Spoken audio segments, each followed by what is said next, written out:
Hello नमस्ते प्रणाम। हम गायिका शिल्पी राज और बहुत खुशी के बात बाकी बक्सर में किलर के शोरूम के ओपनिंग हो रहा बा पीपी रोड तड़का नाला बक्सर में।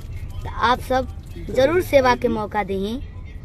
जय माता दी, हर हर महादेव। प्रणाम नमस्कार। हम पवन पांडे सबके गोड़ छुके गोड़ लगातानी और पीपी रोड तारका नाला बक्सर में किलर के शोरूम के उद्घाटन बा। तर वह सब ये शोरूम में जाई और अच्छा कपड़ा किनी और फैशन के नया दौर से जुड़ी और अपन सपोर्ट करी, प्यार दी, आशीर्वाद दी ये शोरूम के, किलर के शोरूम के जौन पीपी रोड में बा बक्सर में।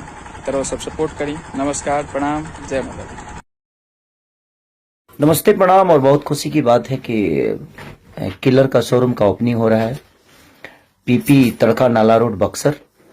तो आप लोग अपना प्यार और आशीर्वाद दें, सेवा का मौका दें। मेरी तरफ से ढेर सारी शुभकामनाएं।